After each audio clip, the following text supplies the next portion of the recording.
Some stories just make me wonder, is this the world's worst criminal?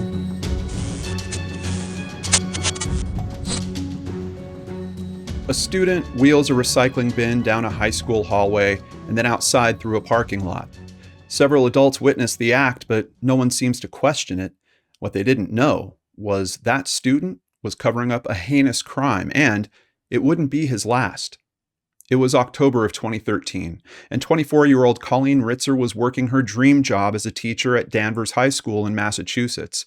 She was only 3 years old when she was inspired by her own preschool teacher, who would later become her lifelong mentor.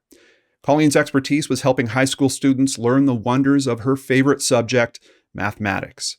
Her bio line on her Twitter profile said it all: "Math teacher, often too excited at the topics I'm teaching." One of her colleagues said that Colleen not only loved teaching, but she genuinely cared about every single one of her students. Perhaps that's why, on October 22nd, 2013, she asked one of her students about his family's recent move from Tennessee. 14-year-old Philip Chism seemed to have an adverse reaction to that question. Colleen caught on that she had unknowingly touched a nerve with the young man, and she moved the subject on to something else.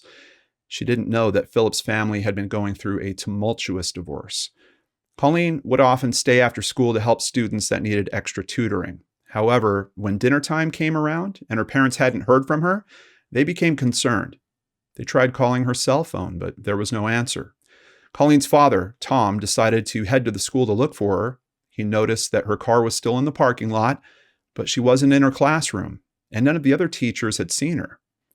After searching everywhere for his daughter, Tom reported her missing, but she wouldn't be the only one. Later that night, a student was also reported missing by his mother, 14-year-old Philip Chism. The police quickly began searching for both the teacher and her student. On a footpath near the school, officers found Colleen's handbag, but it was empty. It didn't give the police much to go on. Hours later, young Philip Chism was found, walking along a highway. The initial relief of finding one of the missing people quickly began to turn. Officers searched the student and found a blood-stained box cutter, as well as Colleen's credit card and her underwear. When asked about the blood, Chism replied, "It's the girls."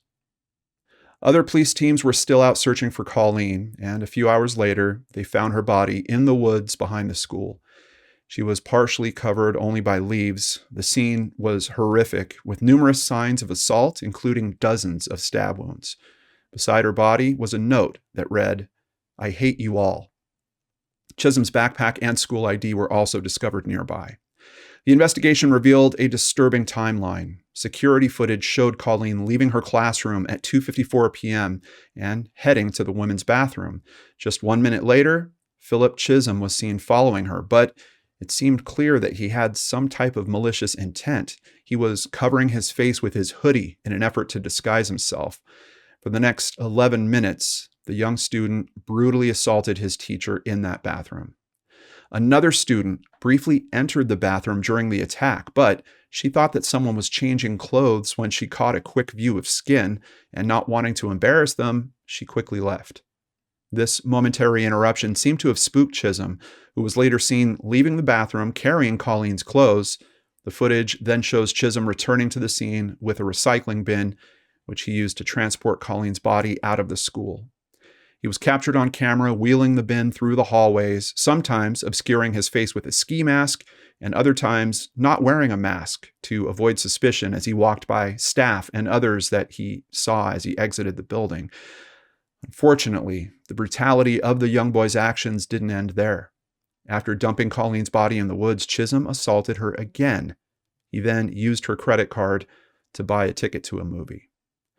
Charges were filed, and Chism would be detained while awaiting trial, but apparently his reign of terror was not yet done.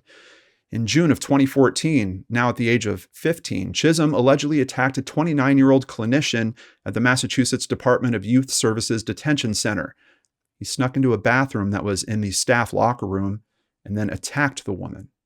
Thankfully, employees heard that attack and came to her aid, ending the assault as Chism screamed, "I'm gonna kill them all." Due to the brutality of his first attack on Colleen Ritzer, prosecutors decided to try Philip Chism as an adult. Chism's attorney argued that his behavior was due to severe mental illness and that he was likely experiencing a psychotic episode, hearing voices at the time of the murder. The prosecution did not agree, saying he had a goal, a terrible, terrible purpose, and he played it out in the woods, and he didn't care what came after that. Experts actually believe that Colleen survived that initial attack in the bathroom and she wasn't killed until the second attack in the woods. Ultimately, the jurors did not believe the claims of severe mental illness. In 2016, Philip Chism was convicted of Colleen Ritzer's death and sentenced to life in prison with the possibility of parole after 40 years. As for his second attack on the detention center clinician, in April of 2024, Chism pled guilty, and he was given 17 to 20 years in state prison to run concurrently with his other sentence. The woman he attacked gave a victim impact statement saying, "True monsters exist out in the world. Philip Chism is a monster, a murderer. I have no doubt that his intention was to beat me into submission and eventually kill me." Since Colleen's death, her family has worked tirelessly to keep her memory alive and continue her legacy of kindness. They've created the Colleen E. Ritzer Memorial Scholarship Fund, which provides financial assistance to students pursuing careers in education.